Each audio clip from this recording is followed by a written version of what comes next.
루카가 전한 거룩한 복음입니다. 그때 예수님께서 베드로와 요한과 야고보를 데리고 기도하시러 산에 오르셨다. 예수님께서 기도하시는데 그 얼굴 모습이 달라지고 의복은 하얗게 번쩍였다. 그리고 두 사람이 예수님과 이야기를 나누고 있었다. 그들은 모세와 엘리야였다. 영광에 쌓여 나타난 그들은 예수님께서 예루살렘에서 이루실 일, 곧 세상을 떠나실 일을 말하고 있었다. 베드로와 그 동료들은 잠에 빠졌다가 깨어나 예수님의 영광을 보고 그분과 함께 서 있는 두 사람도 보았다. 그 두 사람이 예수님에게서 떠나려고 할 때 베드로가 예수님께 말하였다. 스승님, 저희가 여기에서 지내면 좋겠습니다. 저희가 초막 셋을 지어 하나는 스승님께, 하나는 모세께, 또 하나는 엘리야께 드리겠습니다. 베드로는 자기가 무슨 말을 하는지도 몰랐다. 베드로가 이렇게 말하는데 구름이 일더니 그들을 덮었다. 그들이 구름 속으로 들어가자 제자들은 그만 겁이 났다. 이어 구름 속에서 이는 내가 선택한 아들이니 너희는 그의 말을 들어라 하는 소리가 났다. 이러한 소리가 울린 뒤에는 예수님만 보였다. 제자들은 침묵을 지켜 자기들이 본 것을 그때에는 아무에게도 알리지 않았다. 주님의 말씀입니다. 참미 예수님, 이정민 비오입니다. 오늘은 우리 전례력으로 주님의 거룩한 변모 축일입니다. 주님의 거룩한 변모. 전 묵주기도 중에 저는 개인적으로 빛의 신비를 참 좋아하는데 여기에도 우리가 묵상을 하죠. 주님의 변모 사건. 이것은 제자들이 주님을 만난 강렬하고 거룩한 체험입니다. 누구라도 이 감격 안에 조금이라도 더 머물고 싶을 거예요. 저도 우리 베드로 마음을 이해합니다. 저도 그럴 거예요. 주님, 가지 마세요. 그냥 이렇게 지냅시다. 이렇게 좋아 보이는 곳, 밝게 빛나고 영광이 가득 찬 이곳, 너무 좋습니다. 내려가고 싶지 않습니다. 하지만 영광이 넘치는 산 위에서만 머무를 수 없어요. 주님 변모 사건은 믿음이 약하고 넘어지기 쉬운 제자들을 위한 특별한 은총의 시간이었는데 그렇게 체험한 뒤에 바로 그 산 아래로 다시 내려오는 것이야말로 이 변모 사건을 통해 제자들에게 예수님께서 원하셨던 바입니다. 주님께서 미리 맛보게 해주신 그 영광으로 다시 최종적으로 우리가 가기 위해 역설적으로 제자들은 다시 산 아래로 내려가야만 했습니다. 저 아래는 회피하고 싶은 어려움들, 죄스러운 모습들, 무거워 보이는 십자가들이 놓여 있습니다. 그런데 이제 다릅니다. 주님의 거룩함을 체험한 사람, 이제 그분이 함께 내려와 주시겠다고 해주신 약속을 체험한 사람입니다. 그러니 다시 내려간 세상은 그저 고통과 어려움만 있는 곳이 아니라 새로운 의미, 새로운 길이 되는 것입니다. 그렇게 영광의 체험을 통해 다시 힘을 얻고 살아가기 위해 마련해 준 것이 바로 이 변모 사건이고 우리와 함께 계속해서 해주시겠다는 그분의 약속입니다. 그래서 제자들은 깨닫습니다. 어떤 어려움 속에서도 절망의 그 순간에도 매달릴 분은 우리와 함께 하시는 주님이시라는 것을 깨닫습니다. 때로는 숨어 계신 예수님, 그렇지만 그분을 찾아 나서면 꼭 만나 주시는 그분, 꼭 거기에 계시는 그분 한 분 뿐임을 가르쳐 줍니다. 제자들은 이 벅찬 감동을 기억했습니다. 이제 제자들 역시 환히 빛나는 모습으로 변화시켜주는 놀라운 은총을 체험한 것이죠. 주님께서 이제 우리의 손을 잡고 산에 오르셨다면 이제 어둠 안으로도 우리의 손을 잡고 이끌어 주십니다. 그리고 우리 영광의 그 순간까지 이끌어 주십니다. 아멘.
I'm thinking I should say something very profound. I can feel the love in the room. Very nice. Very nice. I should be applauding you guys rather than you applauding me. You're doing a really good service for the planet Earth.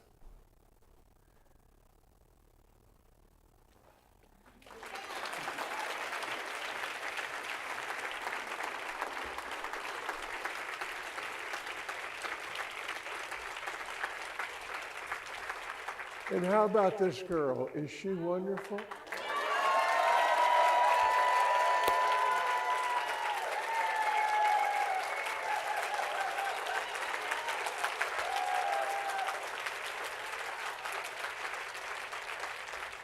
And what a team. I mean, these guys are...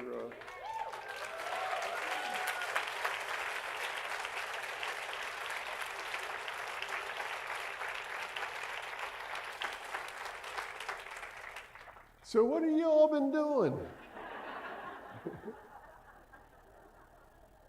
I've been watching roosters for the last 10 years. It's been about 10 years since I've been up in front of anybody. And I like it. You're not as exciting as roosters, but Albert calls me the Jane Goodall of roosters. Oh, please sit down, be comfortable.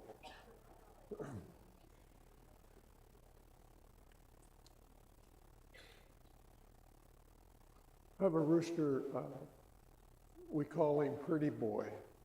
Actually, I have 11 roosters, but Pretty Boy is sort of different from the rest of them. All roosters are different.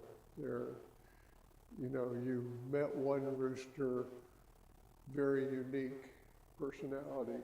The next rooster you meet may not be anything like the first one. Anyway, Pretty Boy has 3 hens, and roosters form relationships with their hens that are lifelong in some cases. And they take very good care of their hens. They bring them to where they want to eat something. They take them back in at night, and they guard them against the hawks and the bear and the other predators that are on the property. Anyway, I was trying to get Pretty Boy to bring his ladies into the coop one night, and I'm saying, Pretty Boy, bring your ladies in, bring your ladies in. And I happened to have some mealworms, and I gave Pretty Boy some mealworms.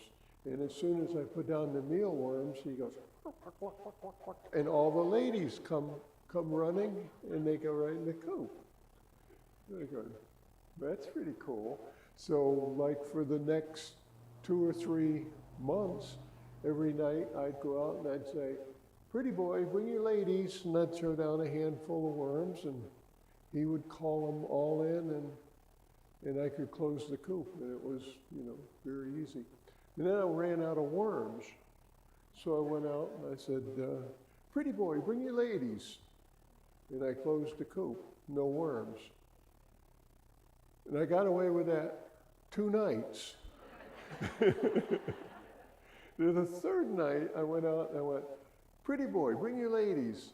And he brings 2 of the hens in, but he leaves one of them out in the bamboo. And it's like, by that time I had more worms. So I said, okay, here's your worms. And he goes, quack, quack, quack, quack. And the 3rd hen runs out of the bamboo, comes in the house. Well, for at least a week after that, every time I'd say, Pretty Boy, bring your ladies, he'd leave one chicken out in the bamboo. It wasn't always the same one, but there was and he wouldn't call her in until he saw the worms. That's kind of the way that the chickens are. I'll tell you another one. I have a rooster called Dominic. And Dominic he had a lady, and the lady's name was Gertie. And Dominic and Gertie were just so tight, Every place he went, she went. If you saw one, you saw the other one. They were, and I raised some chicks, and I was adding them to the coop, to the flock, and there were 3 new hens that I added to the flock. Well, Dominic took a look at these 3 hens, and he decided maybe he ought to roost with them rather than with Gertie. And boy, Gertie did not take that well. And to this day, Dominic, there was no way he was going to keep up with these 3 new hens, so it was dumb from the beginning. But Dominic now roosts on the floor, and Gertie will have nothing to do with him. This is a year or 2 later. I mean, she's carrying a grudge.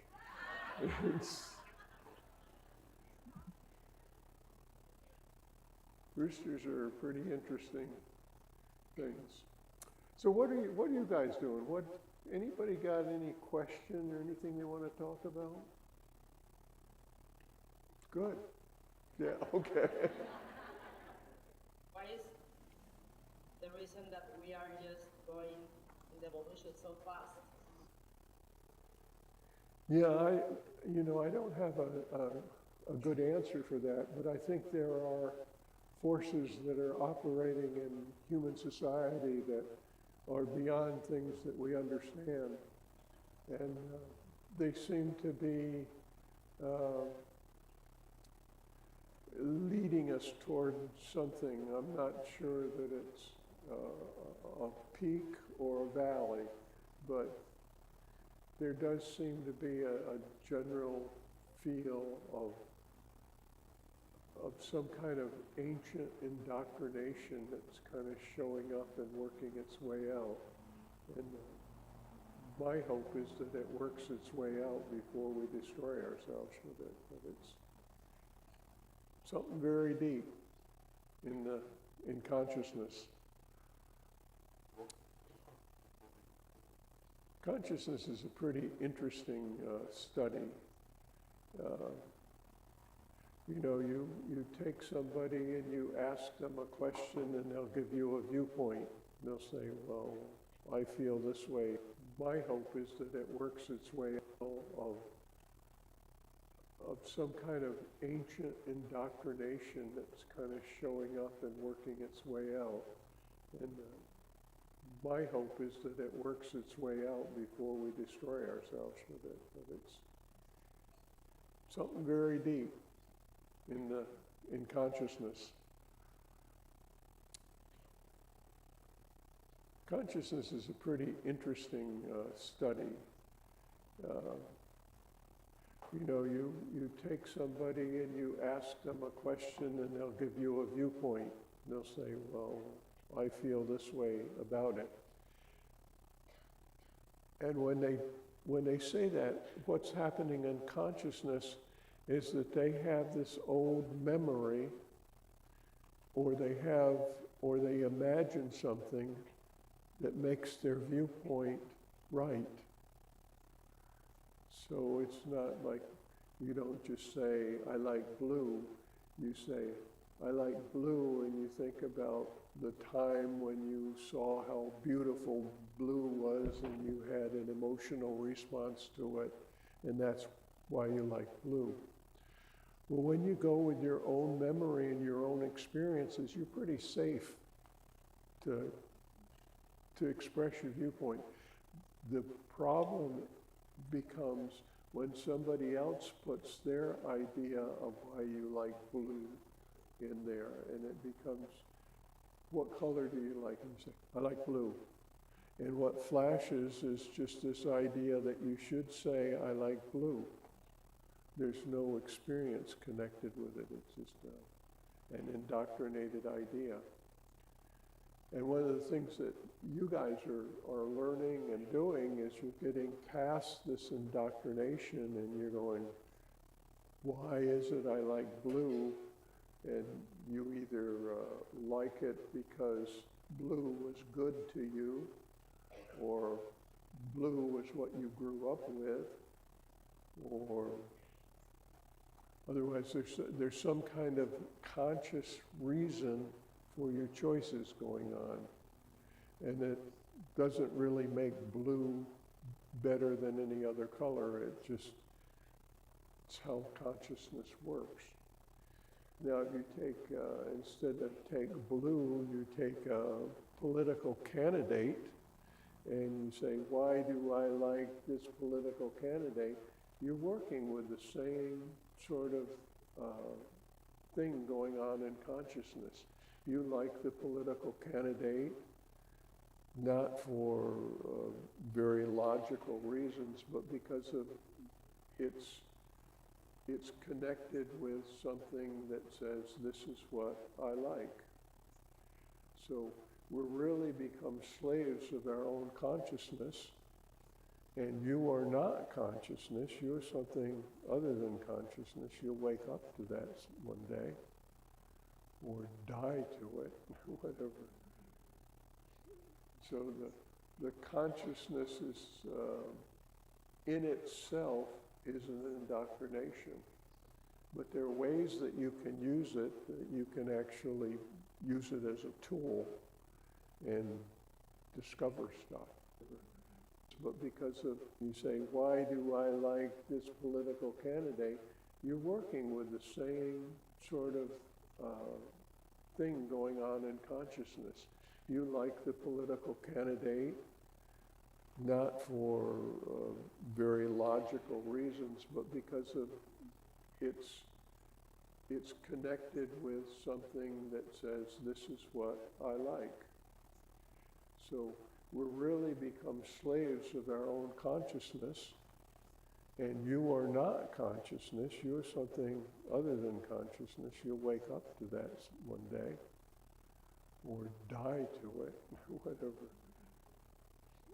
So, and you are not I like.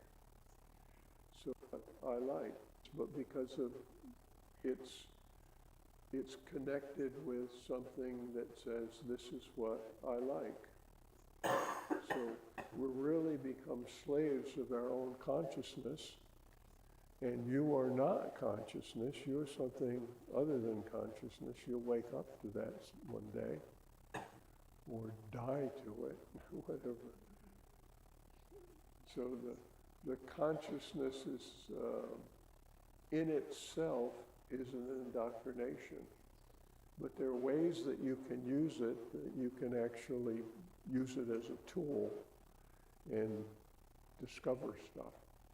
This is, I'm getting into a lot more heavy things than I meant to get into today. Another rooster story. Yeah, you had a question? The love in the life here is tremendous. So for me, it's just like a doctor is helping enlighten because of that civilization. Yes. What feel about it? Yes. Yes.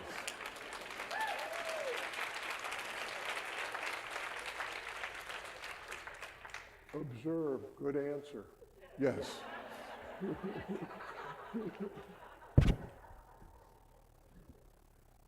So the other night I went out and I said, "Pretty boy, bring your ladies." And nobody showed up. It wasn't pretty boy, there weren't any ladies. I looked in the coop, nobody's there. Nothing. Now, I have a situation, right? A situation is something that is not your ideal scene. And my ideal scene is, "Pretty boy, bring your ladies," and they show up, and I close the coop, and nobody shows up. I go back to Avram, and I said, "Avram, pretty boy is gone. He's not there. There's no ladies, there's nothing." So we started to look around the property, and first we drove the little gator. It's an electric gator. We went around the property, couldn't find him. Then we did a walk around. We took the dogs, hoping the dogs would find him, and we still couldn't find him. So we're getting quite, we're looking for why pretty boy didn't show up. We're looking for a why to that situation. And we start imagining things. Maybe somebody stole him, you know. Then there's construction going on next door, and there are a lot of men over there, and we're going, "Those men, they probably stole my rooster."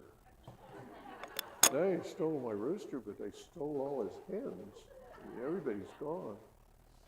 And what this is, it's called a wrong why. You see, you're trying to solve the situation, and you're solving it with your imagination. And then I thought, somebody really doesn't like us.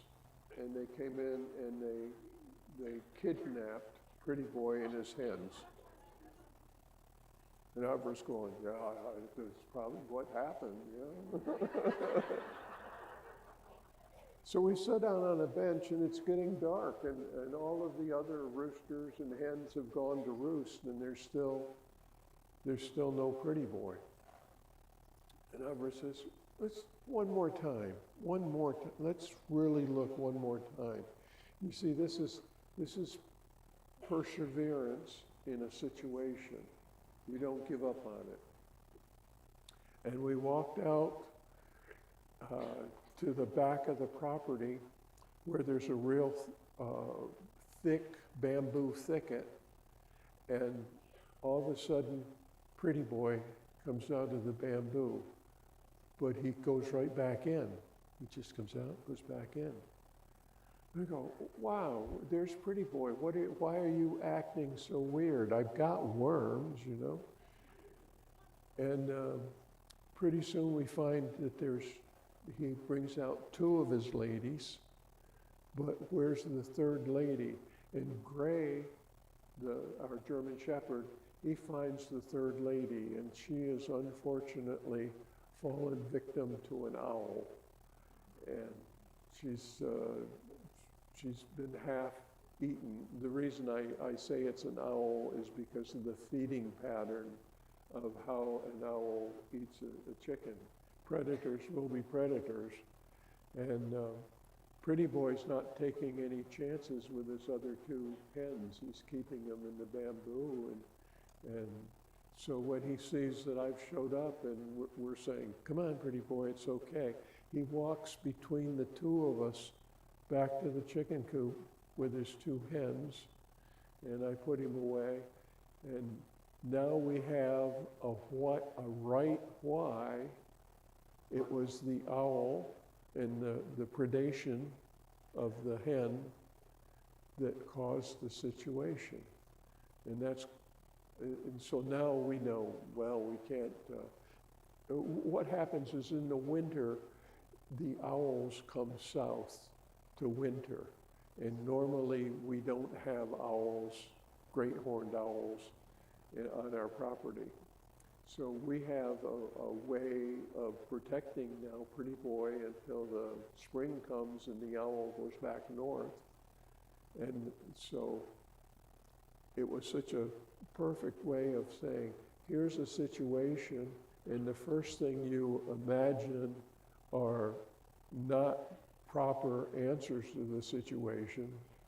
And if you ever took one of those wrong ones, you'd see we could build a fence to keep the neighbors out, but that wouldn't have been the why. But when we found out what the right why was, that it was an owl, then we could act accordingly. And it was such a great lesson because a lot of times people don't have that perseverance that Abra said, come on, let's just take one more look. We were ready to go in the house and say, I don't know what happened to our rooster and the two hens, but that perseverance got us to the right answer.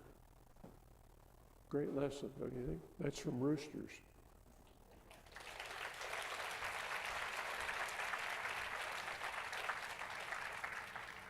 I also want to kind of celebrate, like 2 days ago, I started the final draft of Wizards 3.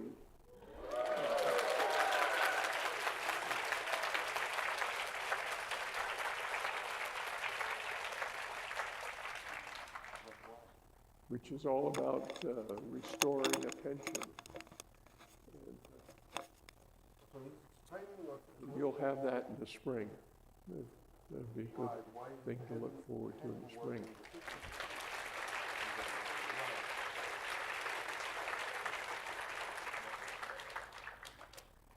Now, speaking of wizards, and the 13-day wizards course, I think it was on day 8, we did a ritual that was called Sweet Surrender. And surrender doesn't mean that you give up.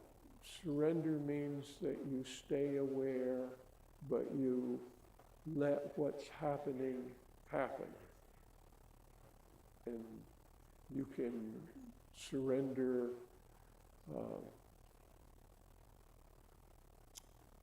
just to the flow of life. You're not trying to change anything. You're not trying to change yourself. You're not trying to be something that you're not. You just accept the way you are and you surrender basically to something else. I am. And there is a ritual that goes with that we run in Wizards. Would you like to experience that? Oh, it's open. Okay. In some Tibetan Buddhist monasteries, a gong or a bell is sounded every morning and every evening for the benefit and the enlightenment of all beings. The first gong is to remind you that life is transitory. My death is inevitable. No one knows for sure how much time he or she has left. There's no guarantee that you will wake up tomorrow. But there is a guarantee that one day you won't wake up. Life is transitory. So when people with good hearts and clear minds hear the first gong, they are reminded that the time left for helping others is short and should not be wasted. The gong reminds people that life, like the sound of the gong, passes rapidly, and that they should stop for a moment and enjoy it. And this is a moment of sweet surrender.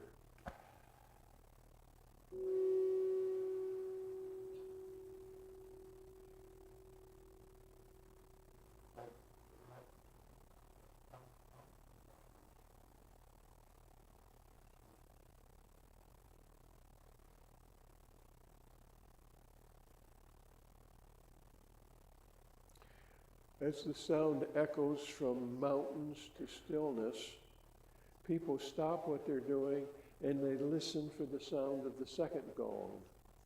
The second gong carries a blessing. It says, "To all who suffer, may this pleasing sound wash away your pain and sorrow, and may you attain peace and enlightenment."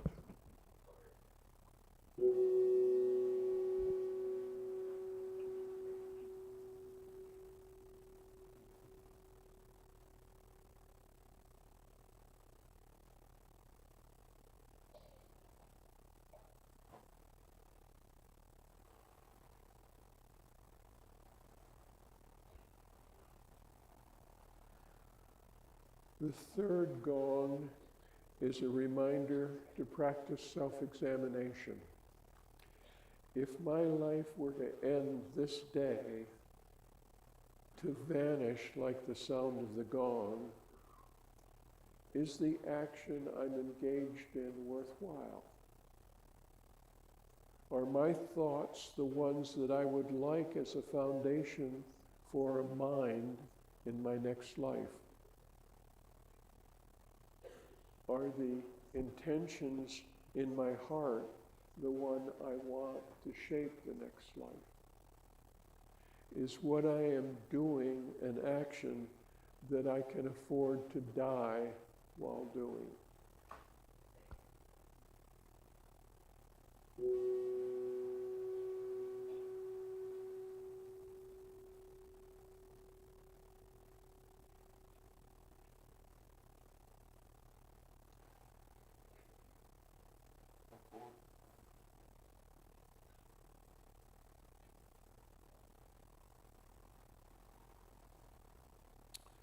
The message of the fourth gong is a reminder to consider your intentions.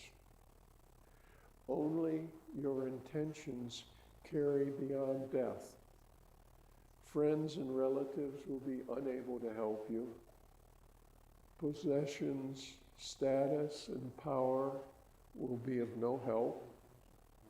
But if your intentions are virtuous and your misdeeds have been repaired, you will evolve on the ladder of life.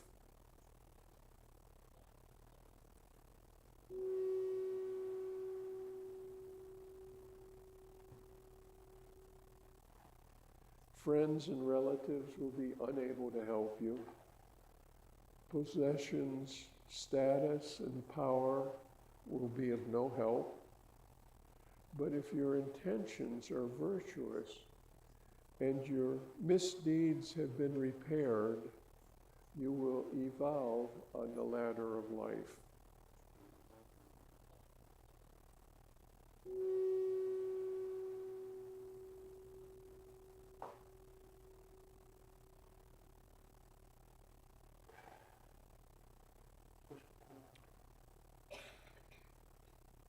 And the last gong is a reminder of grace. It's the grace of second chances. It's the strength to change, to recommit in whatever time you have left.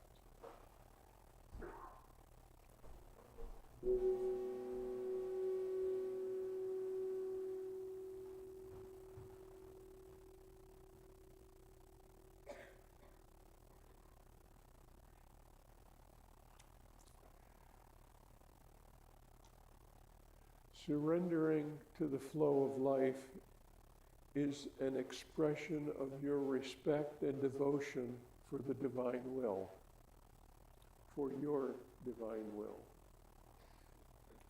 You flow selfless as part of the divine plan. Grace is like sunlight. It shines on everyone as soon as they surrender. When you surrender attachment to your illusory self, the right action is the next action. And you just watch in utter awe and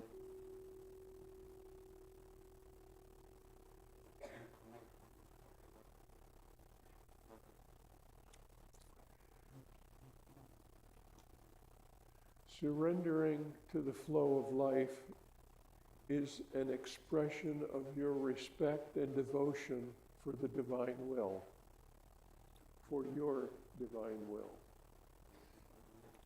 You flow selfless as part of the divine plan. Grace is like sunlight. It shines on everyone as soon as they surrender. When you surrender attachment to your illusory self, the right action is the next action. And you just watch in utter awe and amazement, just appreciate life as it unfolds. Everything is part of the dance. Every lesson you receive is exactly the right lesson. Every event in your life is perfect. When you step out of the indoctrination and the impermanence of defined identity, you are luminous. You are luminous. No self, no striving, no interruption, no struggle, just a sea of grace, luminous.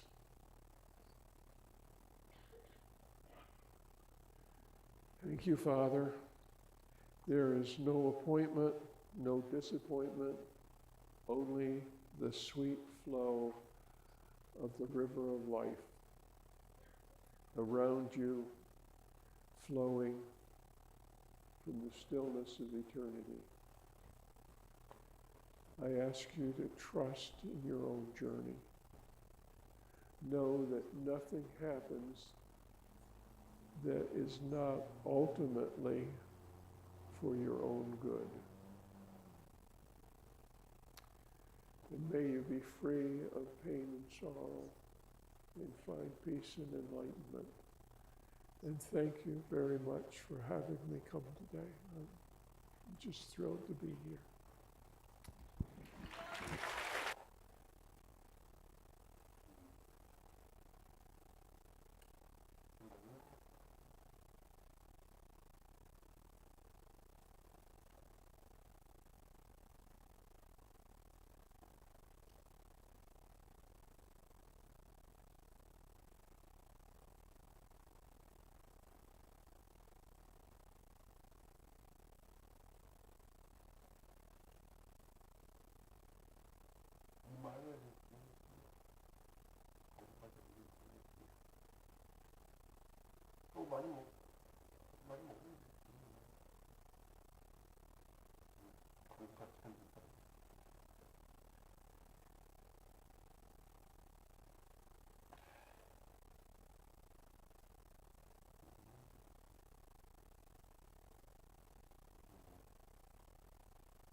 Where should I start? Well, I guess I have no choice but to tackle them one by one. Hello, I'm Chairman Sake from Asamental Niku. Today, I'd like to talk about the theme of not wanting to die, but wanting to disappear. I'd like to think about why people want to disappear or die together. Yeah. Well, the reason is that there are a lot of issues overlapping. To put it simply, let's start with the most common ones and solve them one by one. Well, they say they don't have money. First of all, why is it money for their bodies? They don't have money, so they end up working jobs they hate. And the reason they're poor and have jobs they hate is because they don't have a college degree or haven't had the opportunity to receive an education. And the reason they lack education is because of problems with their parent-child relationships, family, or even if there are no family problems, there's a history of abuse. And then there's being a victim of crime, or being a victim of crime, or being a victim of crime, or being unable to go to school for a while, or having a bad experience, or having a trauma. As a result, some people may have a poor education, while others may have been poor because their family was poor. Ultimately, the reason this happened is because of their genetics and physical constitution.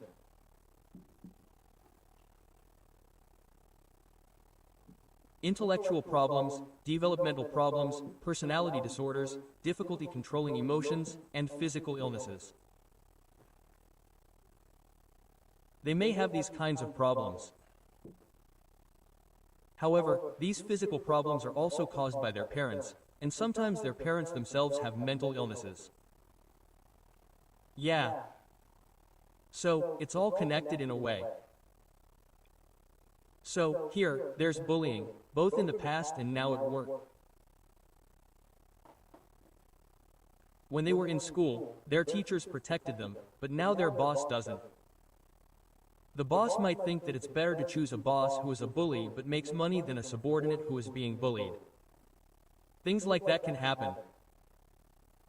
Well, the police would take action if it was really bad, but sometimes they can't do anything about something like this, or there might not be enough evidence. Yeah. So, it's like, you don't know where to start. Maybe you're busy or something, and you're fed up with it.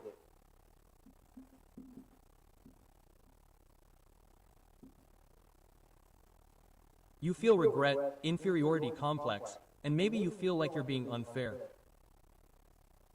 Jealousy. You might be holding on to old relationships and have problems with your current partner. Problems with your partner's family can happen even in your own family. It happens. This is what we call repeated threats. So you end up choosing the same thing as your original family. To put it simply, you might choose that abusive boyfriend again.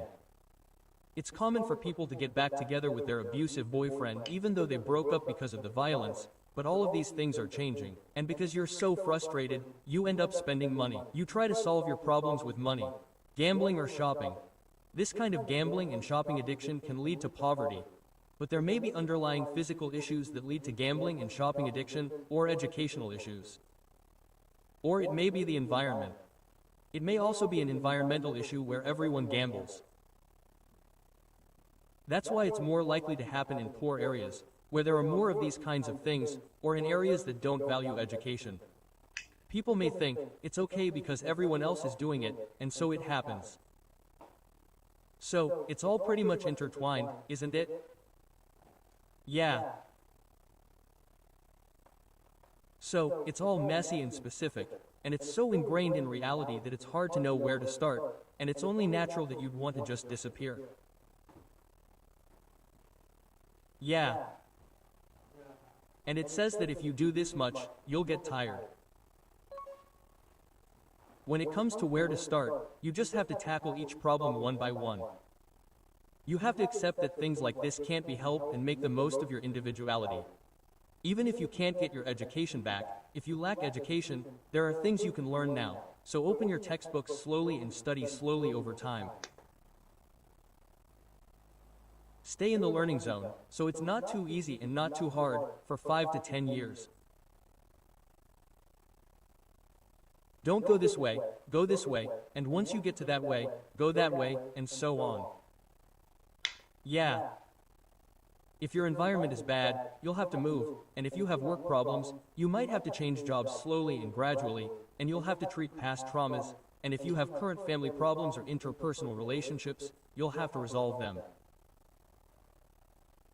If you have financial problems, you'll have to reduce your spending and save a little bit at a time.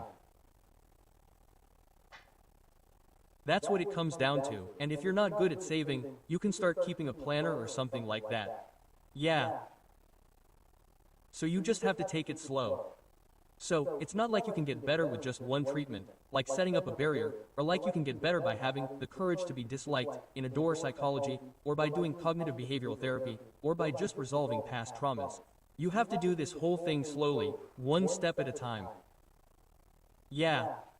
Well, people tell me that they know it in their heads but can't do it. The way to overcome that frustration is to do it slowly, and it's difficult. When it comes to whether you can really overcome that frustration through a conversation with your will, yeah. Well, it can be quite difficult. Yeah. So, even while feeling frustrated, you have to keep doing things one step at a time. Oh, and even when you're encouraged, even when the doctor encourages you, you might think, I don't want to be encouraged, but I think you should just accept it as encouragement and keep doing things one step at a time. But in the end, it's not your fault, in a sense. So it's not your fault. It's not my fault, but I feel like I have to do it, and that's unreasonable, and I guess it's also sad for a mental health professional.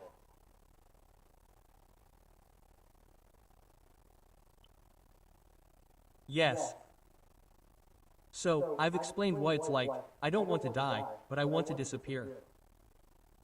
And, oh, yeah, but if not just the patient, but also the family and society as a whole understand this, it will be easier to get help. We'll realize, oh, this person is not being spoiled. If something like this happens, it's unfortunate. Poverty isn't their fault, so they need support. So instead of trying to do it alone, or just the sick person, or just the medical and welfare services, or if society as a whole, including the industry, works together, I think it will be easier to break out of this negative loop. That's why it's so important for society as a whole to have knowledge about mental health, and that will ultimately be helpful to us as well. For example, there may be problems like these that lead to a low birth rate, and people may not want to see children or get married. But if these problems are solved, people may be more inclined to have children, and if the population increases as the number of children increases, the economy will improve, and so on. Yes. That would be a really good way to combat the low birth rate. Yeah. So, this time, I talked about the theme of wanting to disappear, not because of my body, but because of that. That's all for now. See you next time.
Yes. So, I've explained what it's like. I don't want to die, but I want to disappear. And, oh, yeah. But if not just the patient, but also the family and society as a whole understand this, it will be easier to get help. We'll realize, oh, this person is not being spoiled. If something like this happens, it's unfortunate. Poverty isn't their fault, so they need support. So instead of trying to do it alone, or just the sick person, or just the medical and welfare services, or if society